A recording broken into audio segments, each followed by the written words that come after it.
I'm Matt. And I'm Chris. We're best friends. And brothers in the fire service. And this is the 360 Podcast.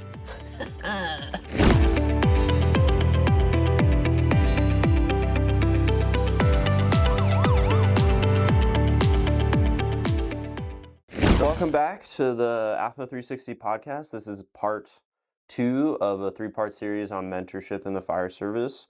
We've still got Chris gone in medic school, but we've got Pete or Captain Ramirez as our guest to talk about his experience as an RTO and his experience with mentorship throughout his career. Yeah.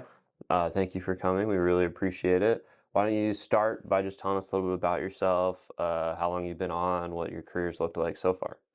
Yeah, thanks for having me. Let's see here, 17 and a half years in the fire service. Started in Buckeye Valley in 2008, and then did a lateral transfer to Sun City West in 2013 of November, I think it was, 2013. And then kind of just from there, just kind of went through the ranks, got my paramedic, did a little bit of mentorship in the academy as a firefighter, and then made engineer. When I got made engineer, gave me the opportunity to work out here in Sun Lakes, and then made captain, and then went back to Sun City West, and now full circle with AFMA and the addition of Buckeye Valley coming into AFMA. Now it's full circle. Now I'm working back in Buckeye Valley as the BSO on BC 321. Yeah, and as an aside, that's a pretty crazy thing, right? Like when you left Buckeye Valley and lateral to Sun City West, there's got to be no chance in your mind thinking like I'll be back here someday, right? Yeah, right. Like, just at that time, I was just seeking opportunity for experience, right? Because I knew I wanted to be a captain and possibly a battalion chief one day. So that's what led me to do a transfer. And it just so happened that Sun City West was looking for laterals, and ended up putting in for it and ended up getting it. So, but yeah, like when I did that lateral transfer, I was like, okay, well, that's one part of my career, right? Yeah. And now another door opens and I'm through that door, and then that door closes, right? But then, long story short, now I'm back, and now I'm working with some of the legacy guys, from there. And even it actually works out really well just because I'm able to work with people that I grew up with for 5.5 years when I started my career, but also like on the city of Buckeye side, like I developed relationships, and it's good to come back to them. And then now I still have a good working relationship with them. So it just streamlines right into being the BSO over there, running calls with them and sharing experiences just like it was before. So it's good. 100%. And those relationships are why we train the way that we do, right? We've got regional academies, we do regional quarterly trainings, so we're comfortable with each other, even though we don't work for the same departments. We see people on those calls, you're like, oh, I know that person. They know what they're doing. I don't have the whole picture that they're asking me to do this thing, but I trust them. I'm going to go do what they're saying, right? Right.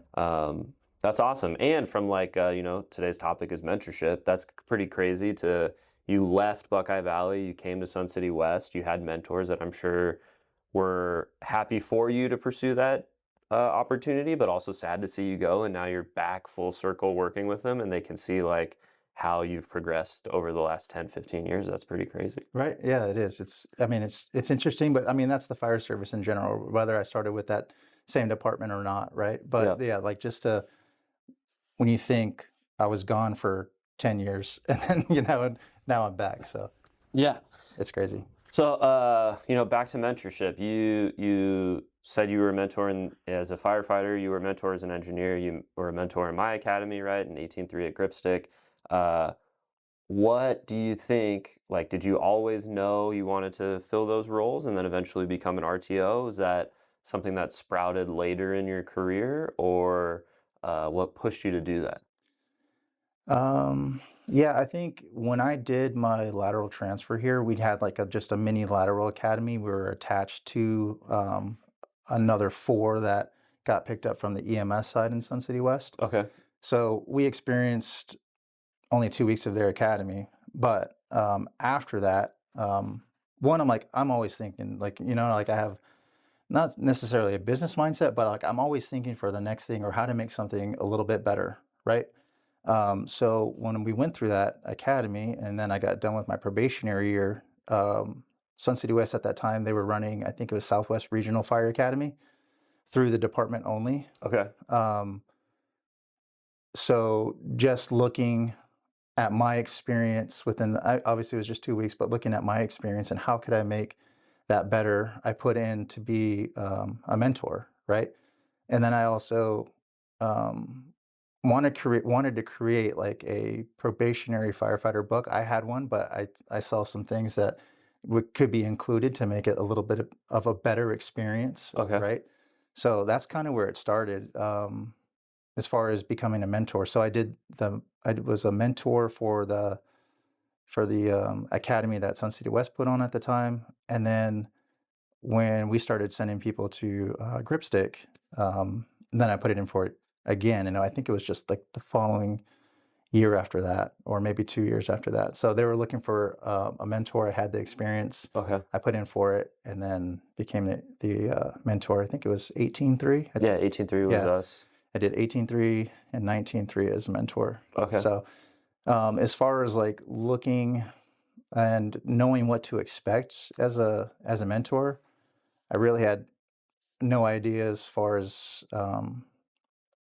being in an environment with other departments, right? And the expectation of what Gripstick had.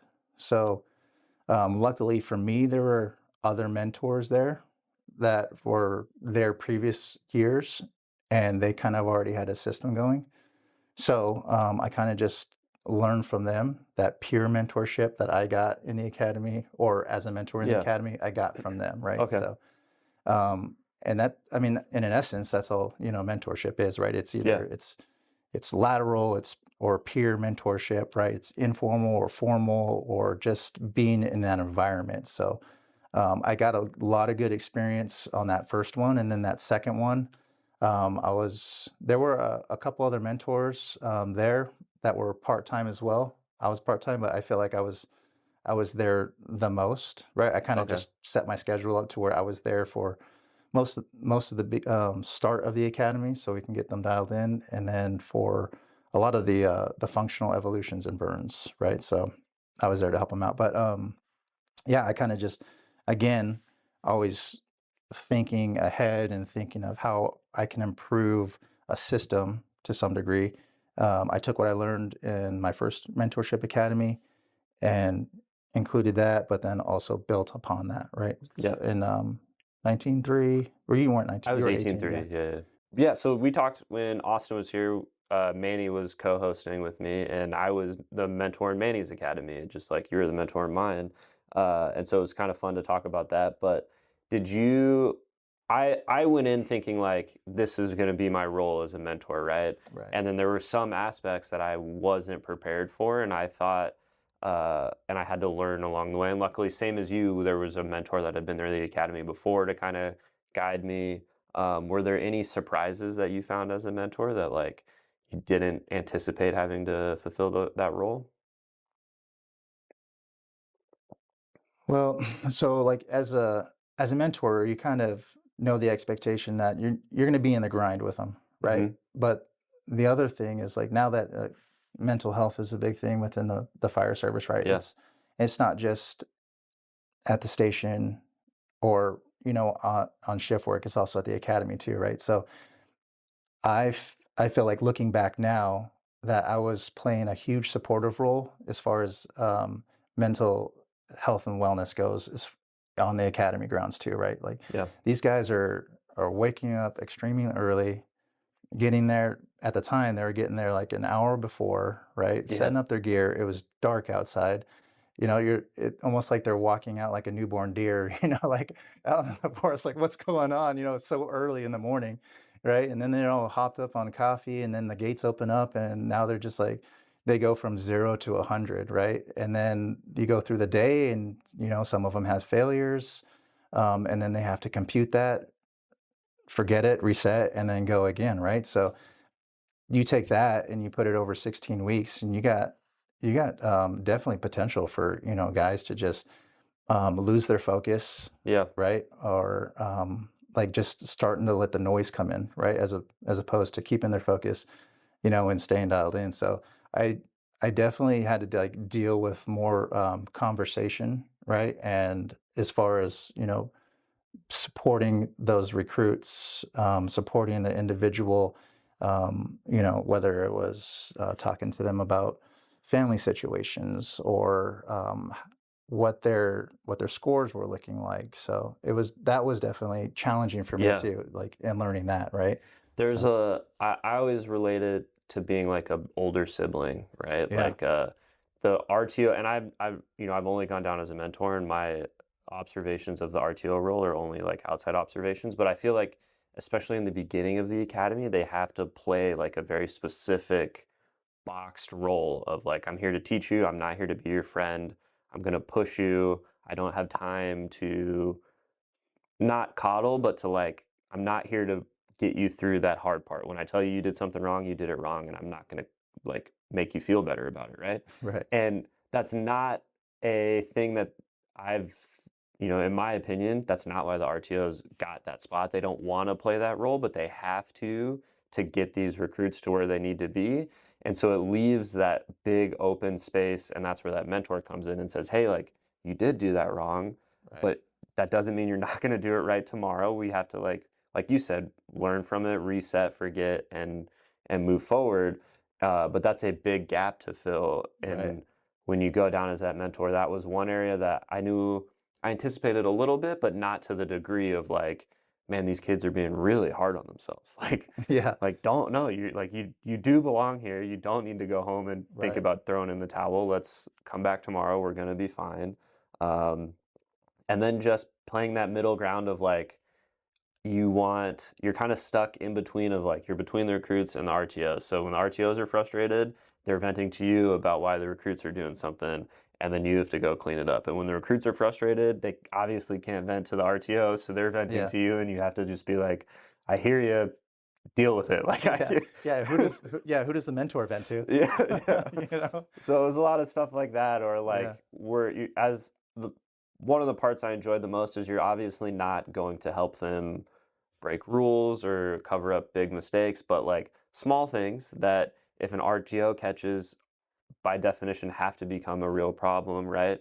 We're going to be there to kind of be like, hey, let's give you that grace. As the mentor, have the ability to find that like, oh, I'm blanking on the word right now, discretion, right? Of like, hey, you called me, you had this horrible morning, you think you're going to be here on time, but it's going to be close. I, as a mentor, can say, hey, what engine company are you in? Let me find your recruits. Let's get your stuff. Let's put it on the dot. Let's have it so that if you pull this car in at 5:55 and run over here, we're fine. Yeah. And the RTOs don't get, they I'm sure would have that same mindset, right? They want everybody to be successful, but they don't get to do that. Yeah. And so I think that was a great part about being a mentor. Yeah. Absolutely. It's like you're the I don't want to say team mom, but you are the what is it the team manager, Yeah, yeah, right? yeah. Yeah, you're like you're the team manager. You're getting them all set for the day. Yeah. You're making sure that everybody has their gear before they leave the house. Where's your radio? Yeah, Dude, it's right. inevitable that somebody in every academy loses a radio. Yeah, There's a big punishment for it, and then the next week another kid's like, I can't find my radio. There was yeah, a day one of them couldn't find their radio. We made it to lunchtime, and he pulled me aside and was like, I think it's in my car. I can't find it. And I go, okay, well, I don't want you out in the parking lot digging for it. You need to go eat. Give me your keys. And I spent 30 minutes going through this car with dirty gym yeah, clothes, like, and honestly, half-eaten bowls of oatmeal that are just sat on the floor of this yeah, car because they're so tired and beat up. And to come back and be like, hey man, I can't find it. For him to be like, oh yeah, right after you left, I found it in my locker. And I'm like, sick. I just touched like yeah, 5 pairs of your gross underwear. Thank you for not coming to find me, you yeah, know? But that's the role, and yeah. it's fun. Yeah, I almost went a whole day. Like I almost went naked. Like I had to give a belt off. I had to give my shoes that didn't even fit the guy. Like like you are there to as the team manager basically, Yeah. right? But then also that comes then those other supportive roles, right? And to be a good mentor, you have to have lived some of those experiences, right? Obviously, you've gone through the academy, you've lived that experience, but being able to connect with recruits and just people in general, right? Yeah. Like and have a good understanding of their mindset at that time, right? And then being able to one not sympathize but empathize with them, right? And then get them moving forward, right? Yeah, Not 100%. just being positive, but being optimistic. Yeah. So. Yeah, and knowing that, like, and it's so hard to communicate, right? And it's the same thing, like we've got 7 people in paramedic school right now, and Chris is one of them, and that being able to say like there's a light at the end of this tunnel. And I know that everybody tells you that and it doesn't feel like it when you're in the middle of this grind, but like give me another few days and you will get there, right? Yeah, and that's the difference between just being positive and optimistic, right? Like positive, you can just say, "Hey, everything's great." Like like let's look at the brighter side, right? But the optimistic is now you're giving them the opportunity to see something moving forward, right? And then you're creating the goal to get there. Yeah, Yeah. 100%. So after you were an academy mentor for 2 academies, you promoted to captain, you left us out in Sun Lakes and became Captain Ramirez. You went back as an RTO. How was that experience? I actually that was one of the experiences that I was striving for, right? Is you become a captain, and those are one of the experiences that every captain or mentor that I've had has been to the academy, and they say you need to go do it, and you're going to enjoy it, right? But before I got there, I wanted to make sure that I was coming in as a student of the job, right? So I am educated on every aspect of the job, right? Because I wanted to do good as an RTO, right? Just like I wanted to do good as a mentor, I wanted to do good as an RTO. So um, I felt it was my responsibility to one be a good student of the job, and then second to be a good communicator and educator, right? um, you also have to have humility too. So in that education aspect, like, yes, I'm a student of the job. I've learned how to be proficient, in all the tasks, right, of firefighting. But also if also being having the humility to say, hey, there's other RTOs here that have more expertise than I do. I don't have to be the one that's going to educate on this subject. I'm going to take a step back and I'm also going to learn too, right? So I, I was definitely looking forward to the experience just because of that one. Like, I felt like I was ready. I was a student of the job. I felt like I was a good educator and trainer, right? Felt like I was a good communicator as well. But then I was also looking forward to also the humility part of that and taking a step back and learning Yep. from the other RTOs too, right?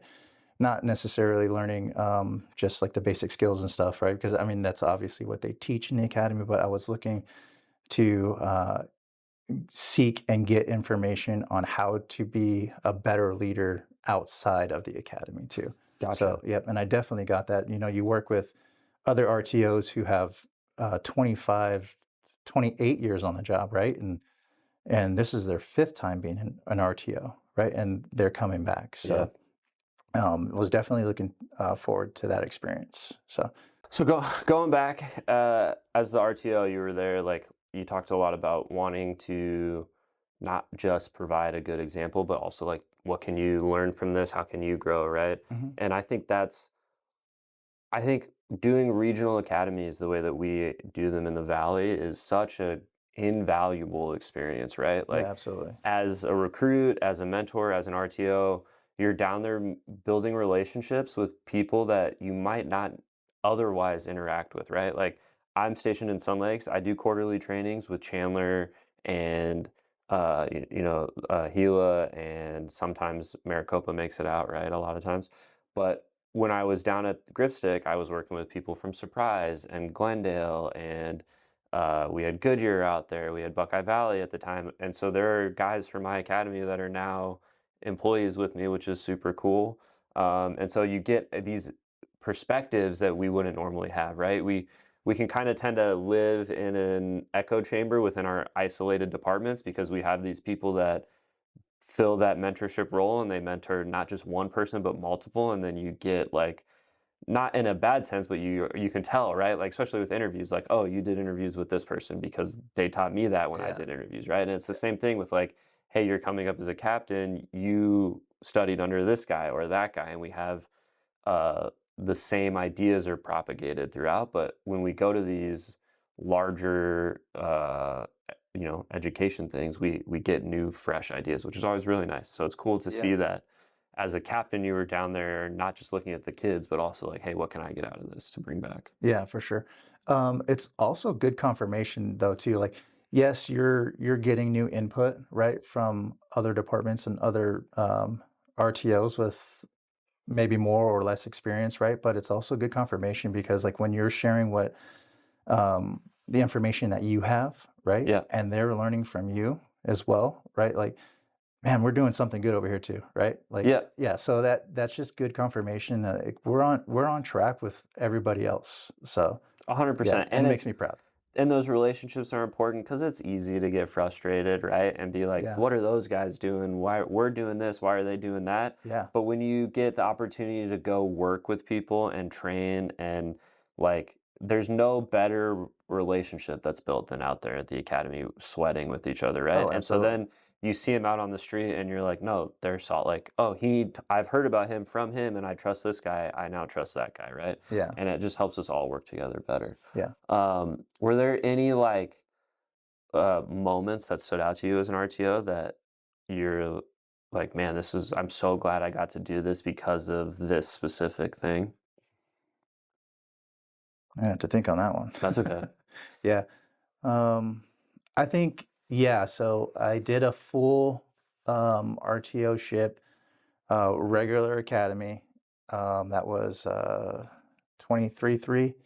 And then shortly after that, then I did a bridge academy. So it was the Okay. it was the first of its kind, right? Yep. So they needed experienced RTOs with a good track record for a 6-week bridge academy for our Tonopah members, right? Yep. So I fulfilled that need. I think that was a really good learning experience on my behalf or for myself, because we're dealing with 4 members from Tonopah who have multiple years experience, right? Yeah.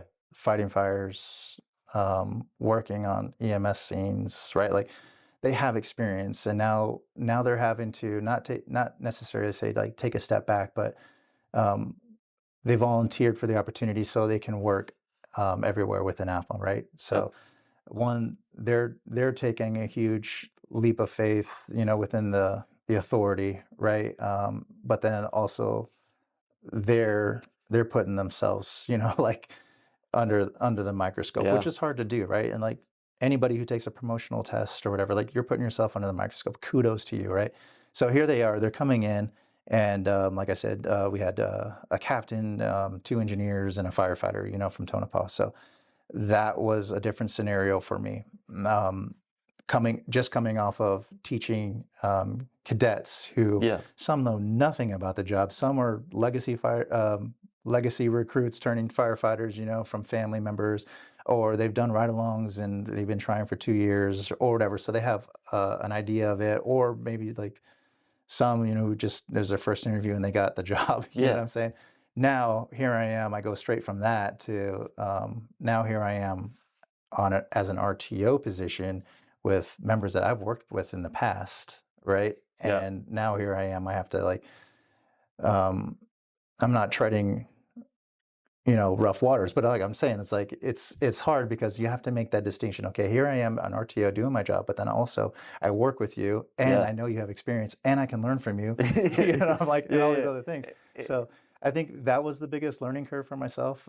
It was just, and I just went back to, okay, like, hey, it's a mutual respect, right? Like we understand what we need to do here as far as AFMA, employees go. Like, let's all agree that we're gonna go in there and we're gonna go kick butt and we're gonna do these MCSs and whatever else that they're gonna teach you, and let's get through this together. Like I'm beside you.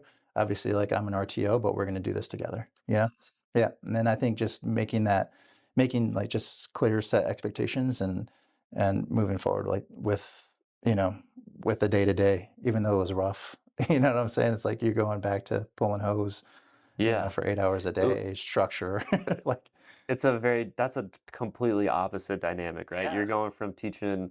There are sometimes, we get recruits that are a little bit older that have more life experience, but on the average, Mhm. they're 20 to 24-year-old kids that don't know much about firefighting and they know less about life. So you're kind of working on both things, right? Right. And now like you said, you've got that group of been fighting fire for a long time Yeah. in an area where they've handled some pretty serious stuff Yeah. and are older. And so it's that balance of like, how do I uh, offer you what I have, but not put you in a position that harms our relationship? And like you said, kudos to them for they all of them that I know well went in with positive attitudes, Yeah. and that's a tough spot for some of them too. We had a couple, a captain go that has a lot of time on that's very well respected, and now has to come in and be like, "I'm here to learn. I'm not a captain right Yeah. now." Yeah. Hey, here's your red shirt. Like, Yeah. what? I have a blue shirt at home. Yeah. Yeah, but for this little time frame, you're gonna wear this red shirt. That's great. And it wasn't just them. Like there was 3, 4 other departments in there that Yeah. had they did laterals from either from like other states too, or from other departments, Okay. right? Switching departments or coming in from other states. So they had experience too, so that was definitely a good learning curve and experience for myself. So Yeah. yeah, it was I good. I would imagine it's a lot of like, hey, let's get through the stuff we have to get through, and now here's a problem. Here's how we would tackle it. What is your guys' like? Let's all build on this together. That's kind of cool. Yeah, I mean it was fun to see them work through it too, right? Like I there was one time where someone was absent, right, for whatever reason, and then they were short a person on evolution. Boom, I'm throwing my hat on. Let's go. You know what I'm saying? Like let's do this together, you know what I'm saying? So um yeah, it was just interesting to see the different dynamic and leadership that was already established in there, as opposed to, where everybody's just like trying to fill it out and just trying to make it through, you know? Yeah. Yeah. At this point in your career, right? You've been an RTO, you've been a captain for a while now. You're working as a BSO, which is a different role, and you're a BSO. Uh, kind of in that spot, you're almost like a captain to all those ambulances out there, right? Because they don't have a direct crew supervision. Do you find that the mentorship you're offering is different than what it was, 8 years ago when you were mentoring me before I went through the academy, and then in the academy, has that evolved with time? Yeah, I mean, I think everything evolves, right? As long as you're feeding it, right, and you're engaged. Um, I, I'm starting to see now that like I'm starting to I've developed myself as a captain and as a mentor at my station, right? At 332. Here, yes, like you said, it is different. You have 2-man crews, right, on medic units, and they're busy. They're in and out throughout the day, right? It's kind of hard to um, have that constant oversight, over them, like as opposed to being a 4-man crew. You Yeah. guys are doing things together, right? So I kind of just taken what I've established, as far as like my mentorship and leadership styles go, and I'm starting to apply it over there, and it seems to be working. Like um, just creating a mentorship environment. I may not have that formal mentorship conversation, Yeah. that I want to have with them every day, just because they're busy. But now we're starting to create a more mentorship environment, right? So it's funny, we joke about it, but I appointed someone to be. I'm a BSO. I appointed someone to be an SSO, right? It's station support officer. You know, that person didn't like it at first, but they're doing a fantastic job. Like Okay. and some of the things they were like, well, what does that even mean? And I Yeah. said, I said, well, make sure that everybody gets their NERIS done. Like let's make sure that we're just keeping up with the station duties and things like that, right? So it's a good way to get people engaged, right? Like almost like lateral Yep. leadership, right? Get people engaged, make them feel prideful in their station, right? I even have some, what is it? EMS SO or whatever it is, like EMS support officer Okay. of the station, right? So we also appointed somebody to kind of just be that person at the station to make sure that everybody's getting some type of EMS training done. And like I said, they all rotate in and out. Sometimes they're not even together at the dinner table. So which is really good. He ended up sending an email out, with like a good little training scenario, and then talked about it with everybody Oh, afterwards, okay. right? And then he's making sure that everybody's getting their innovations in and things like that. So Yeah. yeah, I feel like yes, it is harder over there, but you know what I'm saying? Like if you engage yourself for them, Yeah. they'll also return it as well, right? So we're starting to do that, and I think it's kind of fun.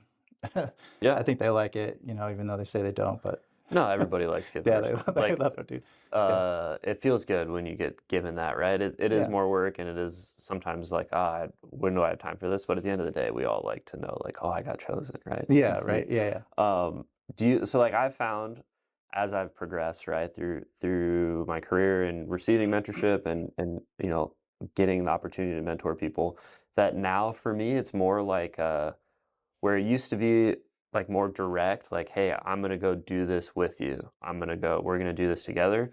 It's more like, hey, I I now the people I'm like want to mentor, I want them to do that stuff. So like, hey, you're right, gonna go see this person and that person's gonna help you with this. And then if once you need more help or you guys have problems, I'll come help, right? And it's like I don't know the last time you've been to 341, but we've got a whole wall of posters with like EMS stuff on it.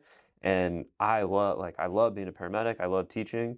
We've got Colin on the AMBO who loves it just as much. And so I'm not doing that anymore, but Colin is making posters and I get to string it and I get to encourage that. And then we all sit down and go over the poster and it's fun to watch how excited he is. And then the other crews come in and they're like, what is this? Because he's got handwritten, yeah, like you're in a third grade book report poster on these different EMS subjects. And then we get to be like, oh, dude, Colin's doing that. And then he comes over and talks to him about it. And it's fun to watch him like yeah, them grow in that sense, right? yeah, for sure. And that's not something I thought would happen with mentorship. I thought, and maybe it was just because I was young and didn't know, but I always thought like, no, the way I give back is I'll be the person that does it. You want to do a workout? I'm doing the workout. You want to come do interviews? I'm doing interviews. And then I think recently I realized like, okay, but I prepped those guys. Now they can do that. And Hmm. it's good to give them those opportunities. It's also hard to step back and be Right. like, no, they can handle this. I don't have to be involved. But it's cool to watch when they are successful. Yeah, right. And that's that lateral leadership, right? Yeah. You're what is the saying? You can lead a horse to water, but you can't make them drink, or Yeah. whatever that Yeah. is, Yeah. right? Yeah. Yeah. Like you are giving them the tools to be that mentor, right? And that's what's so good about this department that I've seen is just like we have what 300 members or close to it, and that's EMS and suppression on the admin side, Yeah. right?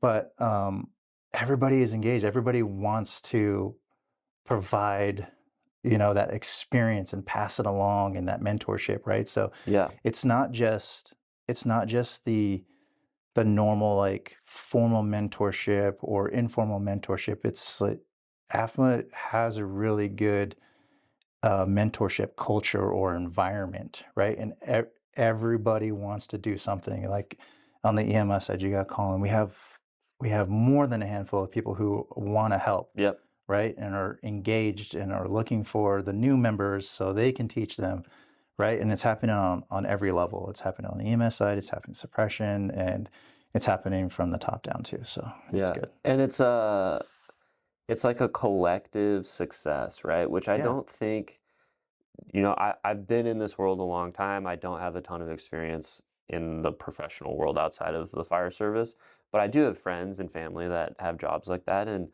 when I talk about like our promotional processes and the collaboration, like, I've gotten to have like kind of a little window into the BC process you were a part of the last couple with the video stuff, but I know that like all you guys work together on your presentations, and that's not normal, right? Yeah, Like, yeah. but everyone that I've talked to from there are like, yeah, we just want, like, I want this. If I'm the best person, I want the spot, but I know that person, he'd also be good or she'd be good, and I want to help them provide the best presentation they can.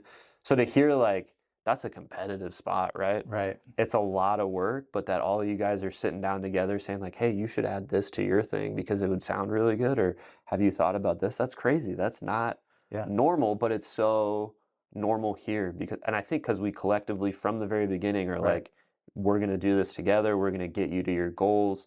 You're going to be successful as a group, you Yeah. know? Yeah, we definitely have a community mindset, right? We don't have that individual mindset that Yeah. I've been a part of in the past, and have seen like however it's developed, obviously through mentorship, right? And I don't know when it started, but here we are now, and like you said, like we have that collective mindset, right? That mentorship environment. So yeah. Are there aspects, so now, you're 17 years into this career, are there aspects of the mentorship that you have gotten or given that you never thought, like if you could think back to young Pete, like when he got hired and, when we get hired, all we want to do is fight fire and run car wrecks, right? Like you want the exciting stuff. And now, is there stuff that you're like, man, I'm so grateful that I had these people pouring into me? Anything like that you can think of? That's a crazy question to throw you on the spot.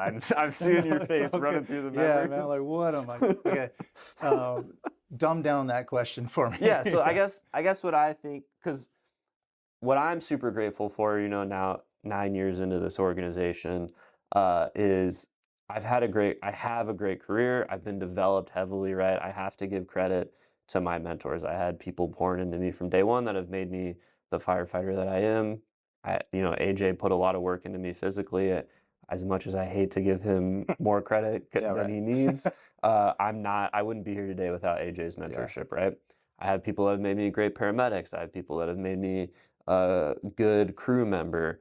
But I think I'm more grateful for like I've gotten to access to people's lives in their personal stuff, right? And seeing like, hey, that guy is a great dad. And I get to see what being a dad has been like over the last 10 years and say, hey, I love what you did there. I'm going to save that someday. Or you've been married for 36 years. How have you done that? Like, and that type of mentorship is not anything I ever thought I would have in this job, but I think it's the thing I'm most grateful for as time has gone on. Yeah. No, I guess I can almost say the same thing or attest to that, because like again, I go back to informal, formal mentorship, like, but the mentorship environment, we're in a job where you don't go and just take a class and then now you assume that role, right? You are constantly learning. You're running an EMS call at midnight, right? And then you're coming back in the truck with your other crew members and then you're talking about it, right? And then you're getting that information for the next time that you run that call at 12 at night. You know what I'm saying? So it's just the environment, I guess, is the biggest thing I think that I didn't expect, right? Like, yeah, you're gonna have the mentorship experiences, and the formality of it, like, oh, you're gonna be a mentor for the academy, or you're gonna have this mentor for your academy, or go talk to this guy for interviews, or hey, if you want to do this, you need to go talk to that person, right? But if you are open to it and engaged and seeking those opportunities, you're gonna have that mentorship just flooding in, right? But you also have to have the humility to um, absorb it and Yeah. understand what you're seeing and what you're hearing and what you're doing, right? I mean, you can block that off and you'll never have a good mentorship experience, right? But like if you are open to it and um, you're filtering everything, every experience that you have, like you don't need the formal mentorship, like you said, right? You're starting to see those guys that you've worked with that, have raised a child, and then you've heard them talk, maybe through earshot, like, oh, that's what you did when you had that situation at Yeah. home. Like, man, that's really good. I can use that, but you were never a part of that conversation, right? Yep. So, yeah, I think I can agree with you on that for sure, 100%. I do want to talk about, you said filtering those experiences, right? And I think that's super important. I think on the flip side of mentorship, we are living in a profession and a job where everybody wants to say, like, this is how you do this specific thing. Mm-hmm. And so I think being able to accept that criticism, but also having the ability to know, like, these are my people, right? Like, everyone's going to tell me how to tie my shoes. Right. But I have figured out through my career and my relationships that here are the 6 people that I'm going to let tell me how to tie my shoes, right? Because I like the way they do things and I respect them. And I'll listen to anybody's idea, but I'm not going to reinvent the wheel every time.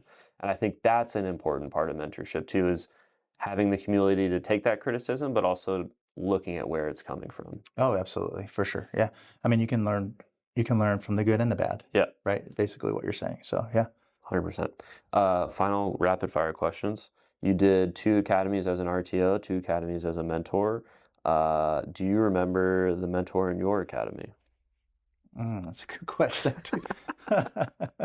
I don't. Well, technically, I went through a 1 and 2 academy, and then got picked up in Buckeye Valley. So Lyle Spicer was my who's an engineer at 326. Yeah. So technically he would have been the RTO mentor? there. Or yeah, Or the RTO and mentor. And then let's see here. Also James Ruff. I don't know if you know him. He works for Surprise. I'm not familiar. Yeah, he used to work in Buckeye Valley too. Okay. Yeah, and he's a BC now in Surprise. Oh, there you go. That's crazy. Yeah. What who do you think has had I'm not going to do that to you. I'm not going to make you pick your favorite mentor. Oh, dude, that'd be rough. That would be tough. What's the political answer?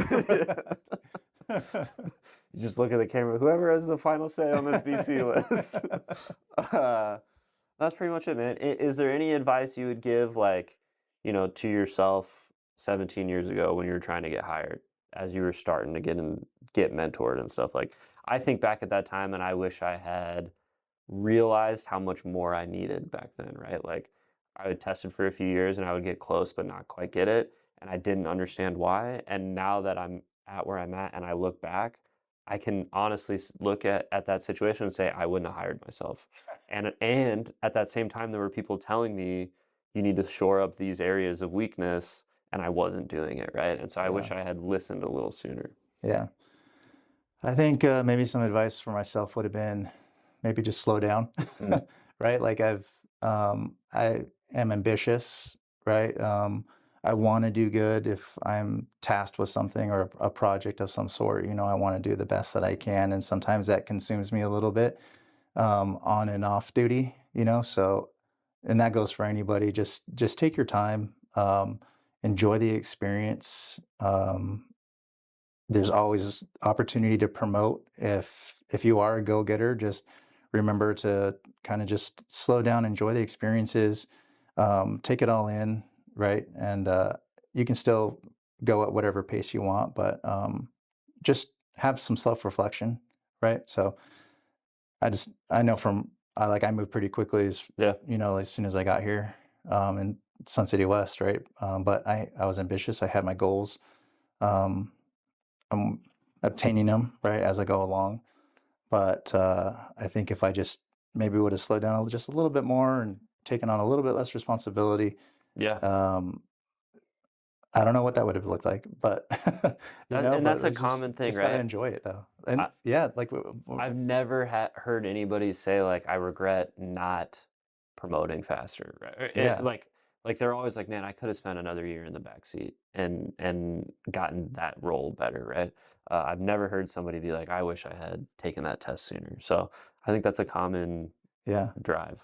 Yeah, and just some of the recent retirees, just listening to them, like, hey, slow down, take your time. It comes quick, right? And it does. And like, I don't regret any experience or that I've had, like thus far, and I don't regret the route that I have taken. But if I were to speak to 17 years ago, Pete, you know what I'm saying? Hey, just take your time a little bit and for sure enjoy the experience, right? Yeah.